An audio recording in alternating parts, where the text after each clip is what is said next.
joining us today. Thank you. Yeah. So tell us a little bit about your practice as a ketamine-assisted psychotherapist. Okay. So I did regular talk therapy for a number of years, primarily at a rape crisis center.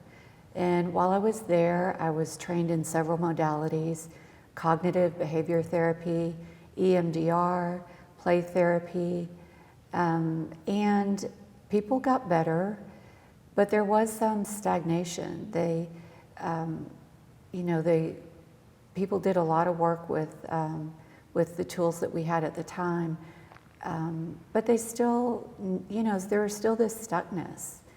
So I very coincidentally met someone who's well known in the psychedelic community, Veronica Gold, out of the Bay Area. I was pursuing, at the request of the agency I worked for, I was pursuing a credential that I needed a individual consultation. And she's in San Francisco, and at the time my daughter was living in San Francisco. So I just happened to meet her, and she is one of the goddesses in psychedelic therapy. She's done a lot with ketamine. She's one of the sub-investigator for the MAPS MDNA program. So we pursued this credential. It was over the course of several months that was focused on this one credential that had nothing to do with psychedelics. But I got to know her a little bit and hear about the work that she was doing. And I was really inspired. There was no one in the area, no one in the Midwest that was doing it. And I thought, I'm just going to try. So I applied to get trained with the Ketamine Training Center. That is a group that's out of the Bay Area, started by Dr. Phil Wolfson, who's one of the original ketamine-assisted psychotherapy providers and designers of the training programs and the protocols. And so I applied. I was on a wait list for a while. I finally got in 2019. And I was very, curious, just kind of approached it with an open mind. At the time, I hadn't done any psychedelics whatsoever, never been around it, I didn't really understand that psychedelic space. So I went to training. It was a retreat-style training. We were there for several days and had our own experiences. The first day of the experiential part was oral ketamine. And then the second experience was IM, intramuscular.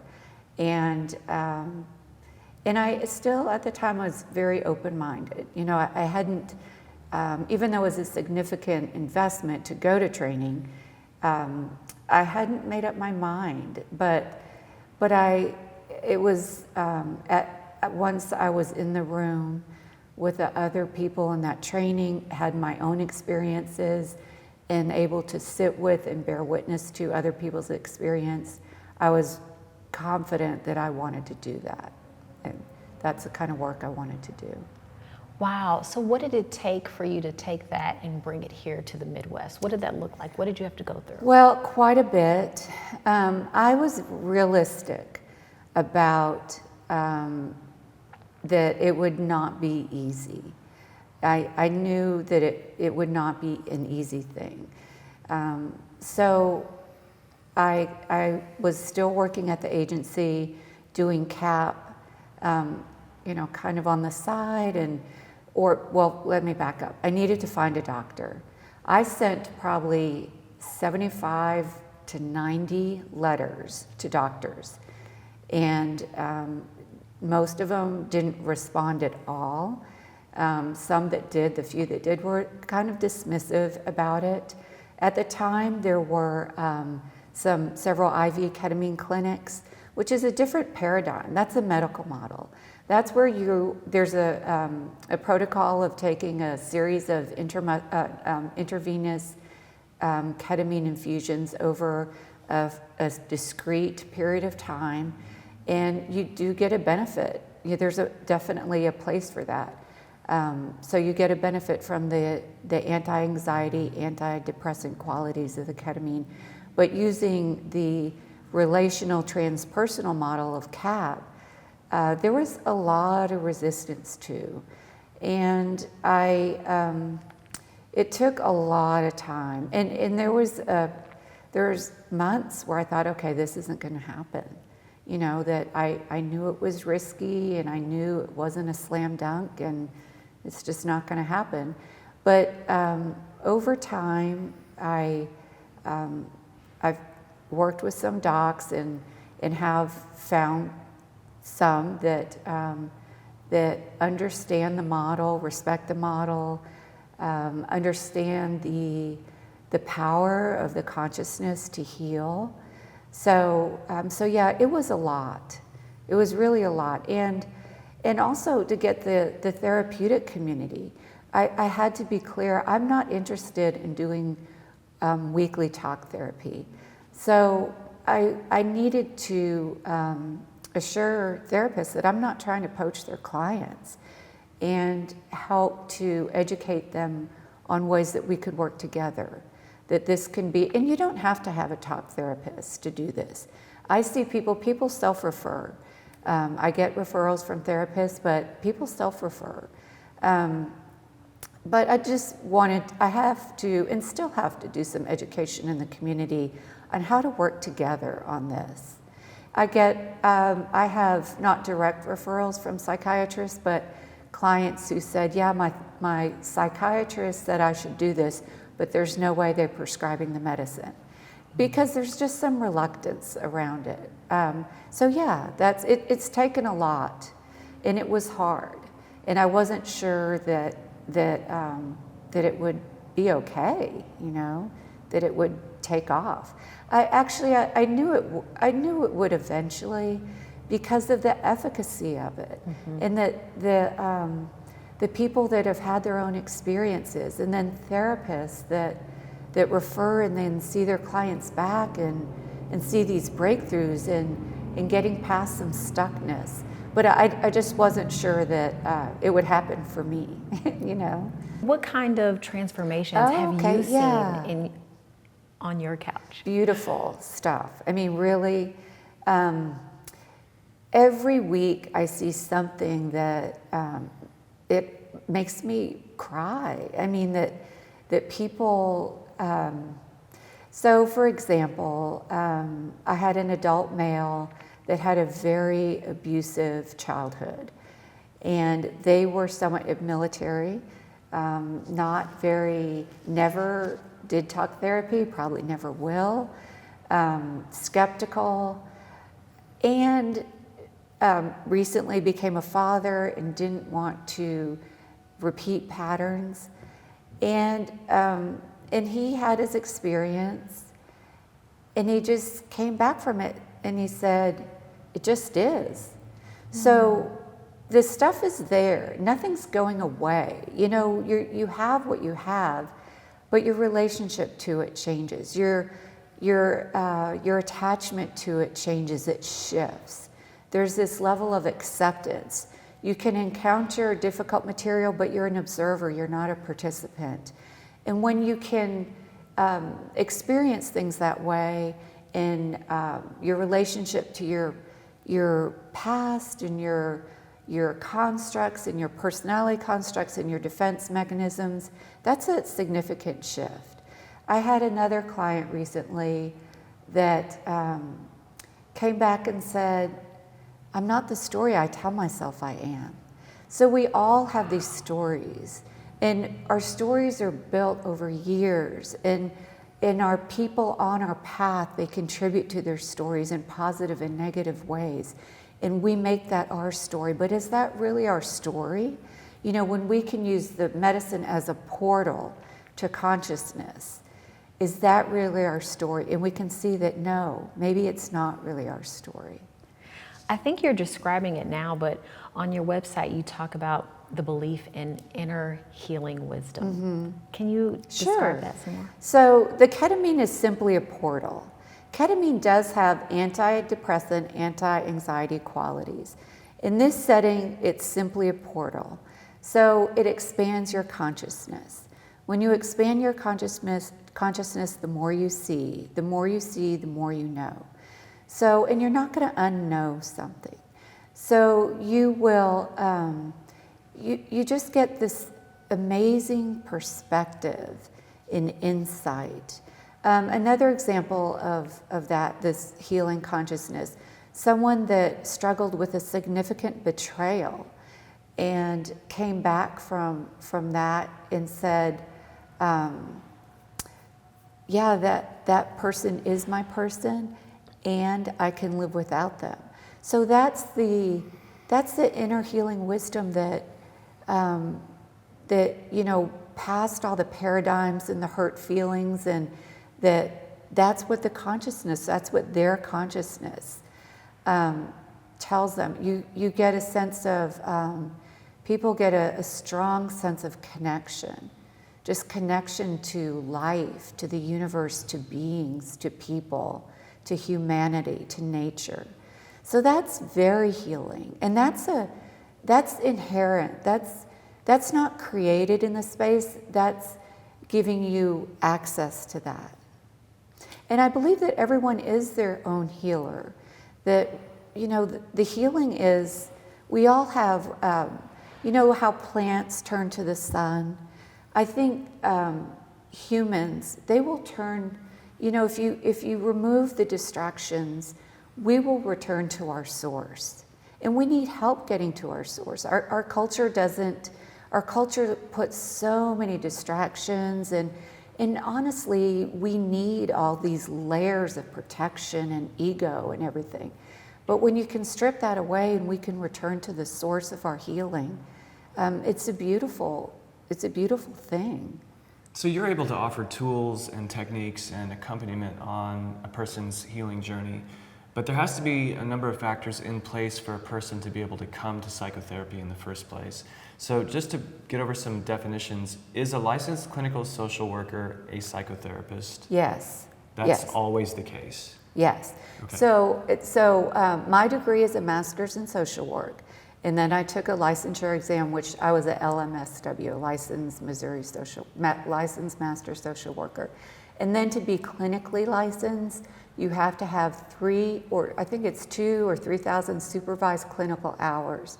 So you have to work in a clinical setting, and then you're supervised by another clinical social worker, and you meet for an hour a week to go over all the clinical, everything you're doing, and it's reviewed and processed. And then you take it a clinical exam. So not every social worker is a clinical social worker. When you're a social worker, you can go in different directions, but a clinical social worker is someone who's had those clinical hours that are supervised and then taken a clinical exam. You can also be LPC, professional counselor. But yeah, you do have to be licensed to. Well, you don't have to be. I guess. Actually, you probably do. Yeah, there's some underground stuff happening. Probably not with ketamine, but yeah.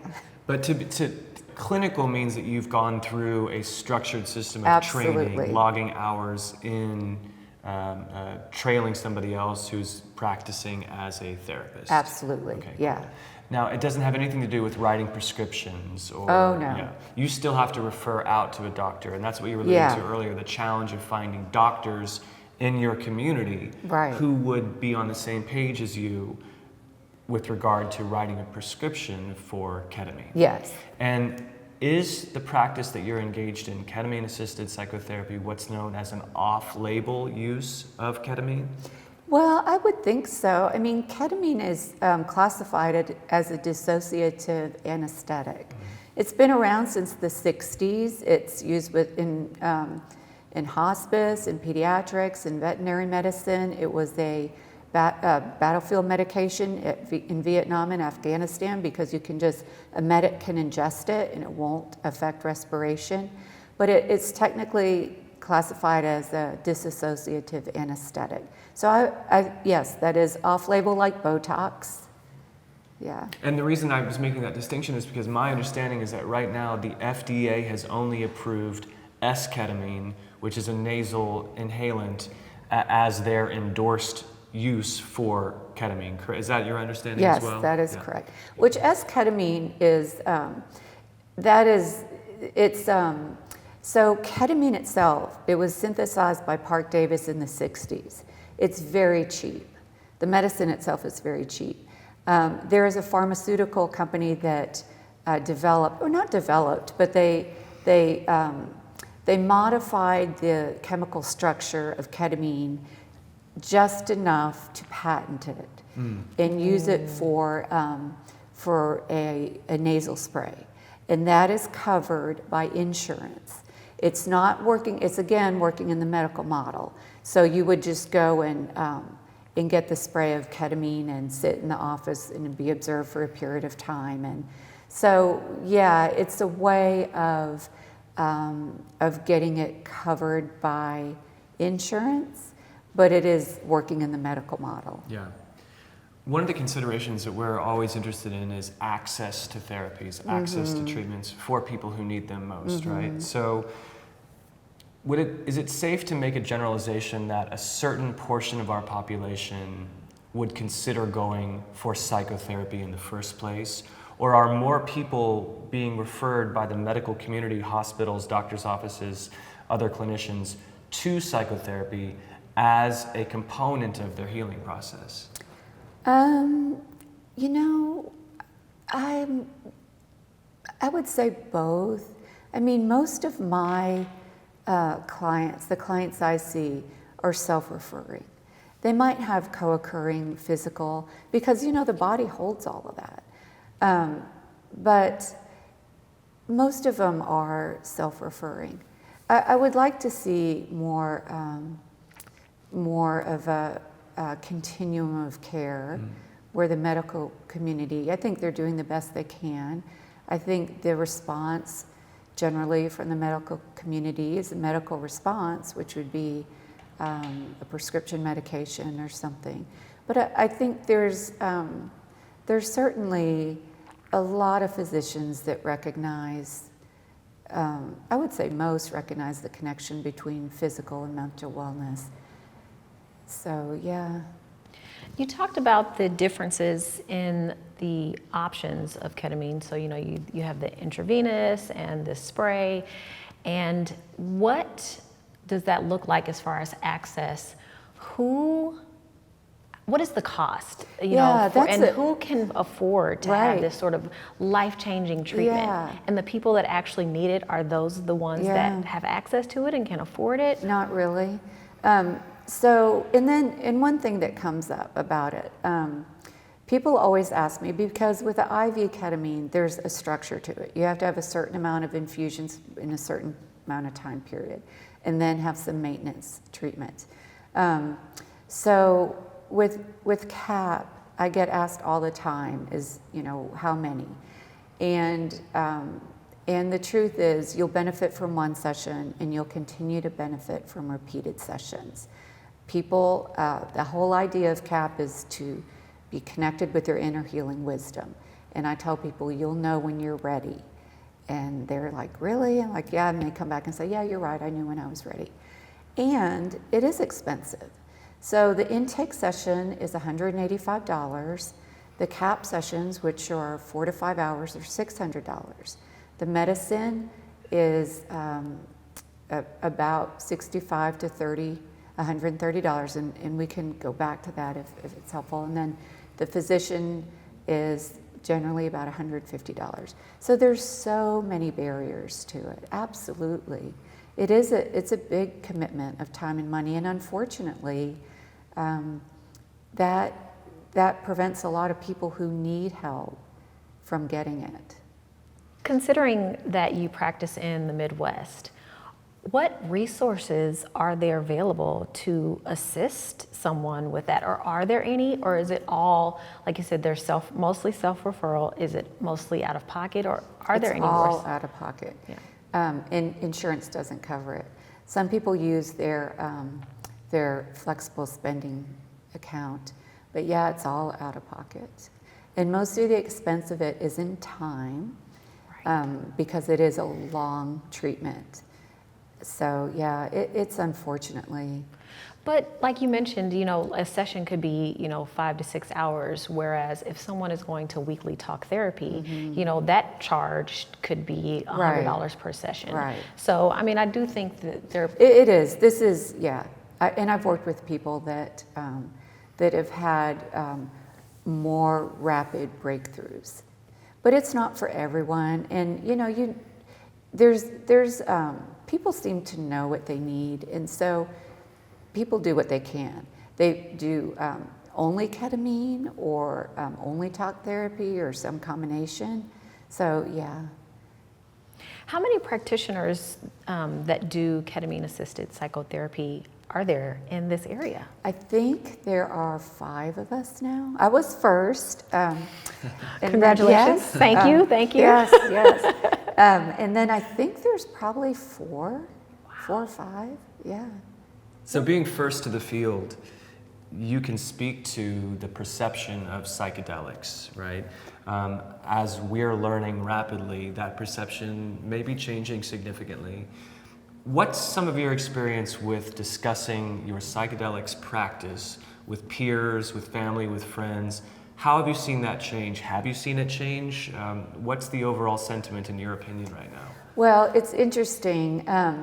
So there are a lot of seekers out there that they have maybe taken antidepressants.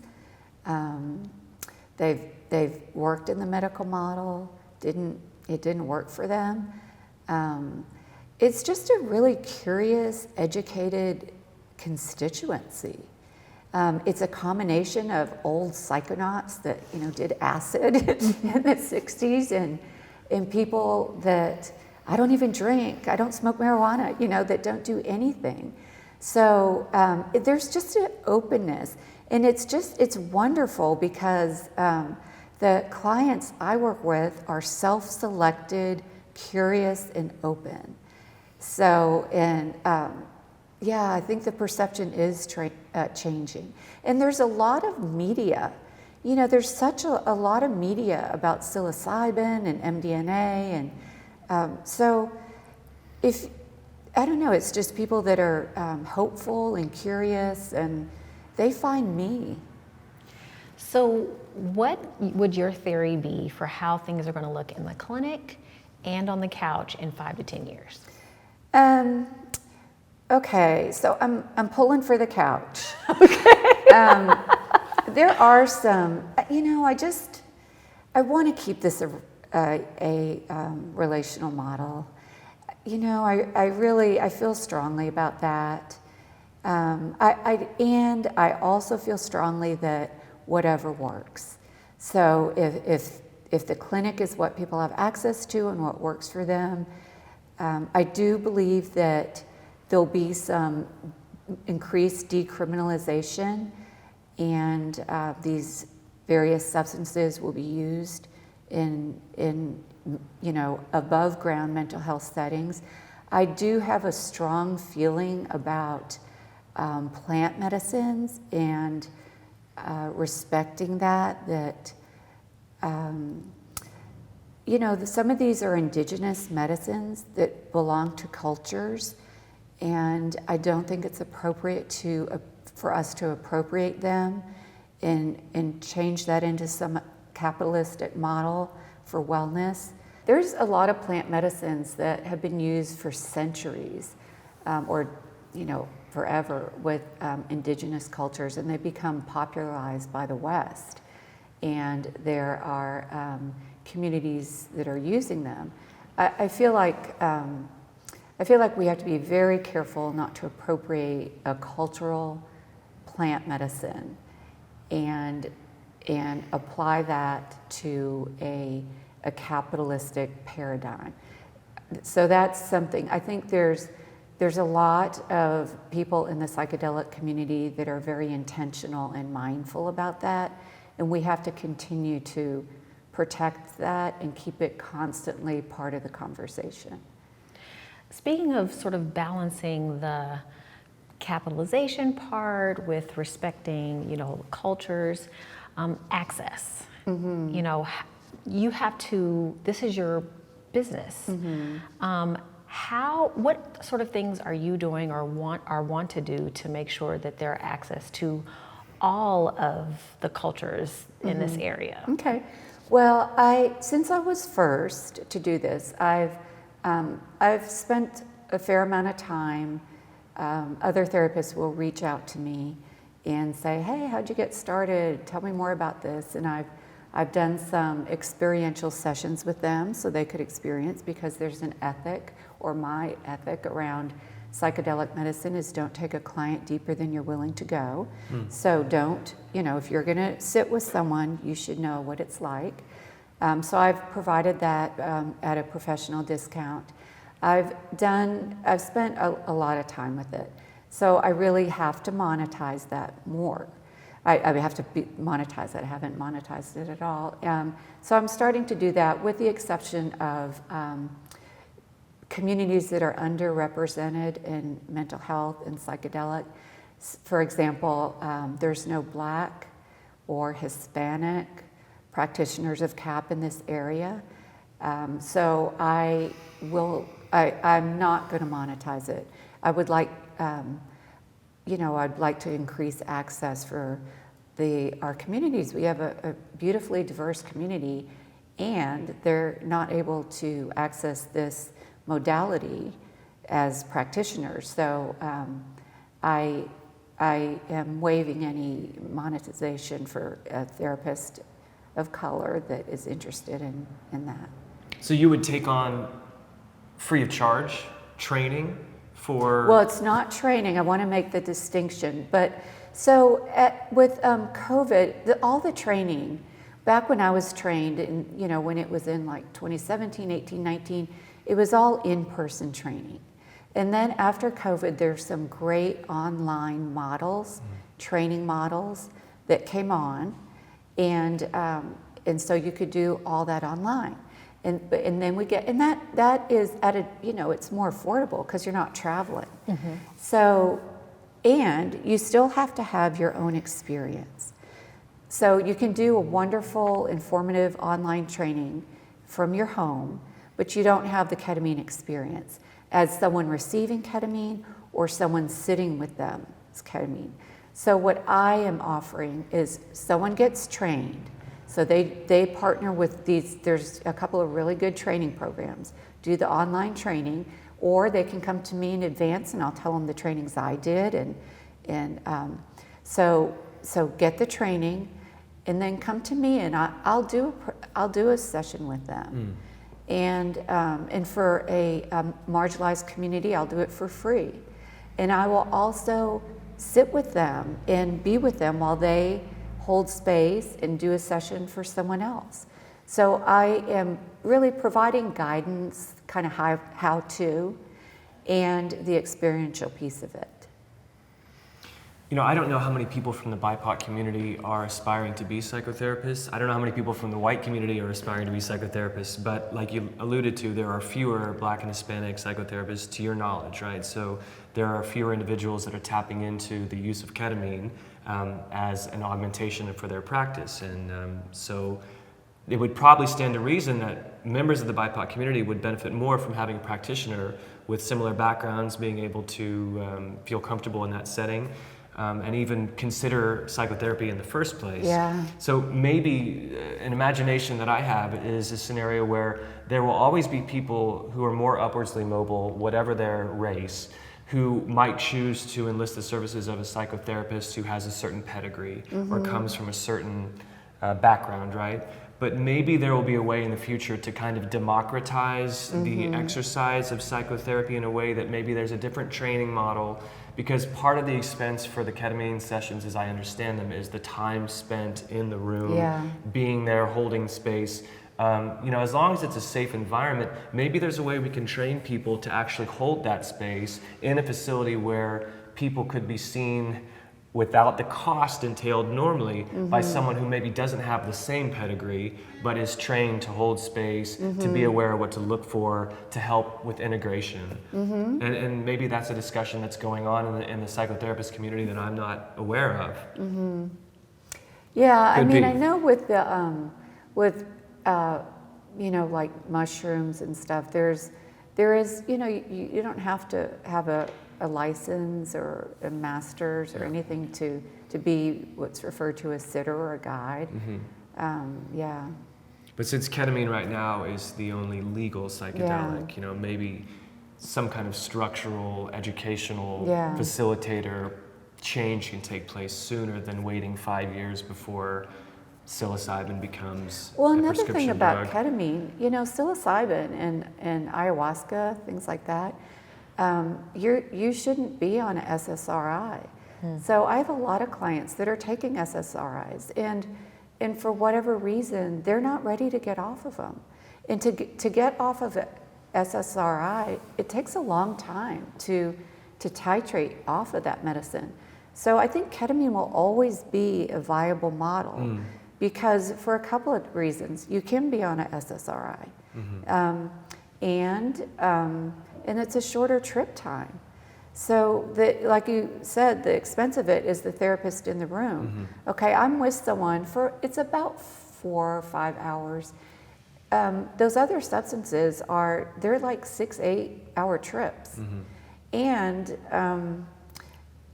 when you're with someone that long, the best practice is to have 2 therapists in the room.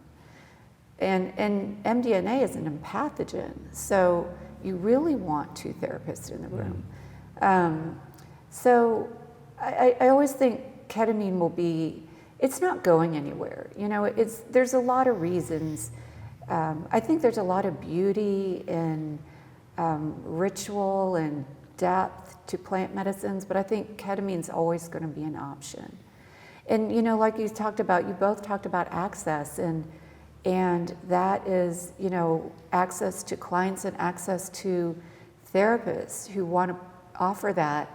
And when you expanding the consciousness, I do think the consciousness holds legacy burdens and generational trauma, and a lot of the BIPOC communities hold that. They feel that, and I just think there's so much value to having someone that resonates. That experience resonates with them as they're in the room. So I think it's really important that we don't all look the same. I know that you're rooting for the couch versus the clinic in the long term, but do you think that just like with marijuana, that really to get the policies in place, we're going to have to sort of go the clinical medicinal route to really get things going versus having the couch route? Yeah, I don't know. I mean, probably just because that's the systems we're living with. Yeah. Probably. Yeah. Either way, the hope is that people who need these substances can find them. Yeah. Right. Yeah. And I think they can. Yeah. I mean, I think they can. Yeah. Well, Thank people you. like you. Yeah. Yeah. Thank Yeah. you. Yeah. Thank you Thank- for thanks bringing it being, here. Thanks for being a provider here Sure. and sharing the story Thank and you. educating the public. And wanting right? to be available to get other people access to it. Yeah, We well, appreciate I the work hope that you're someone doing. Thank hears you. this and reaches out.